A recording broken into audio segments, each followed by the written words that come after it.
fighting over for centuries, Maricela. This is what people go to get their PhDs for. And they argue their case, and they develop theories and philosophies on shaping in nature versus nurture. Is the parent influencing or determining their personality, or are they shaping who the child is already going to be? You guys understand that? Is the child is the parent creating something new, or just shaping something that was already predetermined or destined to be? You guys with me? You guys get me? Okay. Daphne works at an early childhood education center. She's with the kids longer than the parents.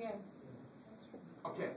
So, do you all believe that the children already have a predestined personality, and that the world shapes their core, or that the world contributes to their core? The world contributes to their core, but it doesn't determine their core? You believe genetics have more of genetics and mom and dad and genotype have more? And in both. And in both? And in both. You believe it's nature and nurture? Yes. Okay, but do we agree that there's core personality traits that you have nothing to do with? Yes. Okay. They can always be shaped. Yes. So then, if there are core personality traits that most social scientists believe, we all came into the world with about 5 to 10. And listen, y'all, my mom and dad did not coach. They're not athletes.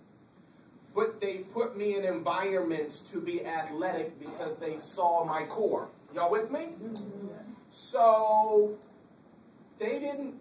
So here's the question. To what degree did they influence Kobe being an athlete? 50%? They shaped it? But what if they were opposed to what? What do you mean? Okay, because both my children, one of them is very outgoing like me, and my daughter is very passive. So every day I is still like, open up. So I'm trying to shape her into what I want her to be, but at the age, that's not her personality. She's just not that person.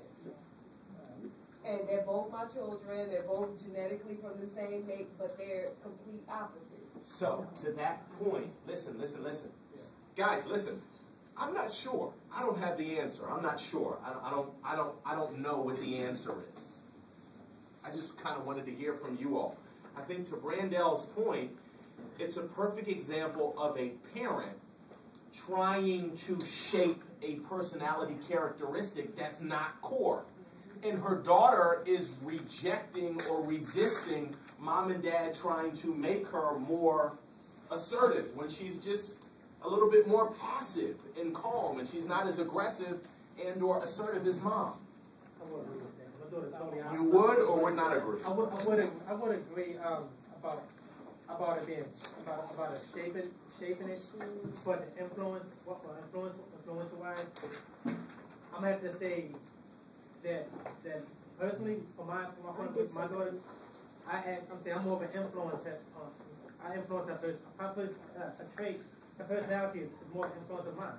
Okay. Because she does stuff that I do personality wise, but then at the end of the day, she does stuff that her mother does also. Gotcha.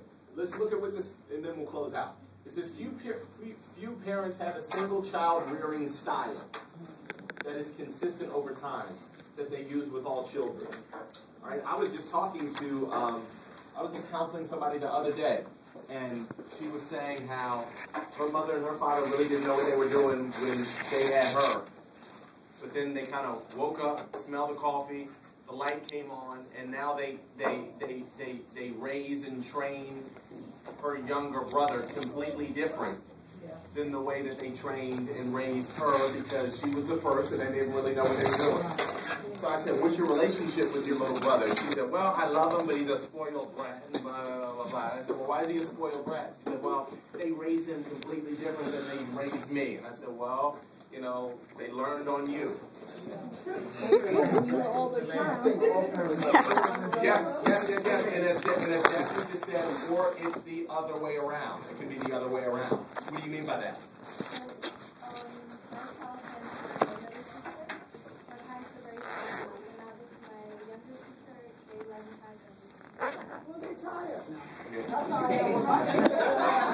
I feel more comfortable, more confident, right? Okay, watch. Even when parents try to be consistent, there may be little relation between what they do and how their children turn out. This is important. I don't think this should affect how we train our children. I think we should train our children to be the best that they can be with standards and discipline and so on and so forth. We just need to know at the end of the day, all we can do is influence. We can't determine. At the end of the day, they have to either say yes or no. Now, listen. I have to say this because depending on where you're coming from, in terms of your worldview, there is some scripture that Christians oftentimes use, and it's in the book of Proverbs. It says, train up a child in the way he should go. In the way that he should go. And when he is old, he shall not depart from the principles that you trained him up in. But listen, check this out. This is where Christians misinterpret that verse.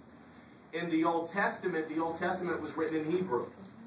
And train up a child according to his way means to train up the child according to his purpose. You guys get that? You guys get that? That's deep.